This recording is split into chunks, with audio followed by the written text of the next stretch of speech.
In today's video, not only will I be trying to replicate an image of a picture that I remember my mom having, but also I'll be using a secret sauce to create a cool look inside these wildflowers.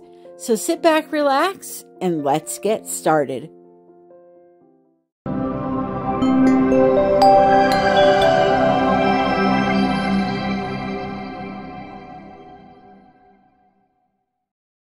Hello, my friends. Welcome back to another video. Today, I'm going to jump right in. I'm not going to do a lot of talking because it is Mother's Day after all. And I wanted to just let you watch my process as I try to recreate a painting of a wildflower scene that used to hang in my home that my mom used to absolutely love. And since she is no longer on this earth, I wanted to try to pay tribute to her by recreating this very simple painting. However, I'm going to be using a little bit of a twist to create some effects. So first of all, happy Mother's Day to all the moms out there. I hope you enjoy your day with your children or your pets, whatever you consider makes you a mother. And just take care of yourself today. If there's only one day in the year that you do so, make sure it's today. So the first thing I did was I tried to find a photo of this old painting that I remembered, and I couldn't find it. All I remembered was there were very light green and yellow weedy looking things in the background, maybe grass, pieces of hay. Something was just very, very bland in the background. And on top of it, there were mauve and blue colored wildflowers. It was a very simple painting, and I found something that was kind of close to it. I'll pop it up on the screen now. But yeah, it was a very, very simple painting. And as you can see here, and I just loved that painting. Now, that is not the exact painting, but it was close enough. So I wanted to make some funky looking flowers with just some light, wispy green and yellow in the background. And I think I was able to achieve that. So I'm going to let you watch here how I got to that point, and then I'll explain how I got the special effects at the end of the video.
is a winding road, no telling where it goes.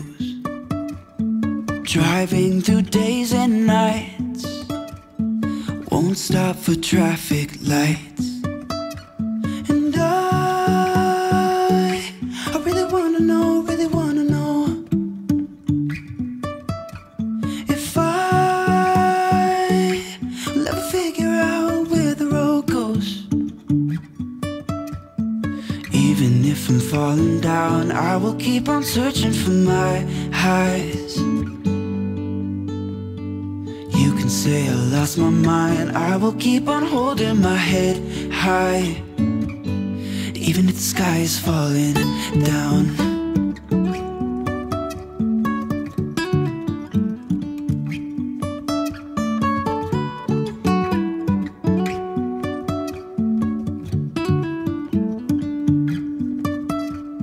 Jumping from cliffs so high, trusting our wings to fly.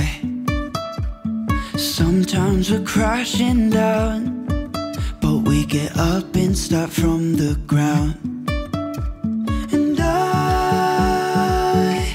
really wanna know,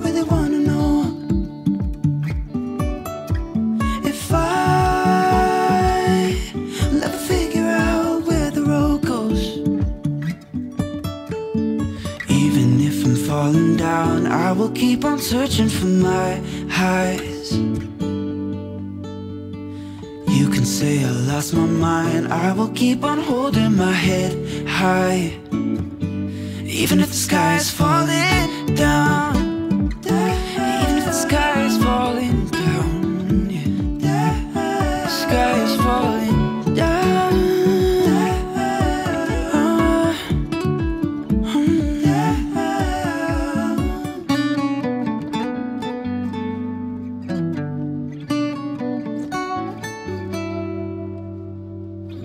Even if the sky is falling down, even if the sky is falling down, yeah. The sky is falling down.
Okay, before I show you the final painting and give you the recipe for that secret sauce, which is very, very simple, I first want to give you a quick update on the fish tank because we have some new friends here on the channel. Tank update. Don't mind the skimmer, it's very loud. I have to clean it. Here is Lolly, my latest addition, a yellowtail damselfish. The eyes look like blue topaz at night when the blue light is on. You could kind of catch a little glimpse of it when she moves now under the light. But yeah. And Mr. Leonardo here loves it.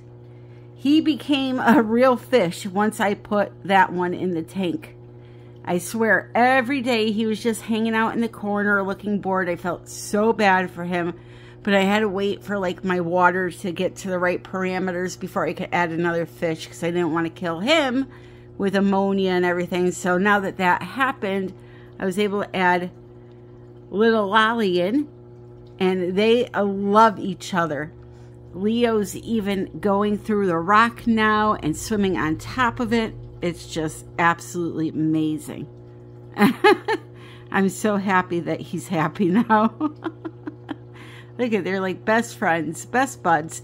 I was going to get a dory fish, but they're like expert level to keep them alive. So I didn't want to get one and not being an expert, kill the poor thing because I did something wrong. So anyway, I did get some crustaceans though. That is a turbo snail, I believe. There's another one there. You can see it sitting on the rock. So I got snails that not only clean the rocks, but they clean the glass. They're little worker snails. There is a bumblebee one here somewhere. I don't know where it is. There's another one. Another turbo snail. Let's see what else I got here. I got this little guy. And get ready for it. My first two corals. Now, I just got them, so they look like crap. But they will eventually grow into this for this one. And for this guy here, he will grow into this. And we got a little snail here. I don't know which ones are snails, which ones are hermit crabs. I have no clue. I'm just calling them all snails. Here's another one sitting on the rock. Right there. So yeah, it's pretty cool. Let's see. There's one on the glass down there, eating away. It's pretty cool to see these things. Like, you know, I pick these up on the beach all the time and collect them to see what actually lived in them at one time. You know, we all collect our seashells for our art, especially those up there. And yeah, that's what lives in them. So it's pretty cool. Little Miss Lolly is a camera hog. Even though I don't know if Little Miss Lolly is a little miss. I'm just, you know, he's a boy, she's a girl. That's what I'm going with. But anyway, that's the tank update for now. I have to get my corals glued into the rock. Like I said, they went through shipping and stuff, so they're a little ragged looking. They're a little rough, but hopefully I can keep them alive. I'm trying my hardest, and so far everything's going good. You know, I was never really into fish, but I did find out that fish can change from male to female. So I guess it doesn't matter what they are in the end. They're just two beautiful fish. Anyway, here's my painting. For the secret sauce, I used in the middle. Very simple. I chose two colors to add silicone to, and that was it. So the first colors I put down were all without silicone. The last two, the red and the yellow that I put in the center, had silicone. And you can see it spreads out and it affects all the colors. So it gave that beautiful effect that I absolutely loved. And here's another little tip for you. I used all ready-to-pour paints from Artist Loft. I didn't have to mix up any paints or anything. I just put silicone in 2 of the colors, and here we are. Thank you so very much for joining me, my friends. I love you all. I hope for all the moms out there, you have a fantastic day. And until the next time, next Sunday, 3:30 p.m. Eastern Standard Time, happy pouring.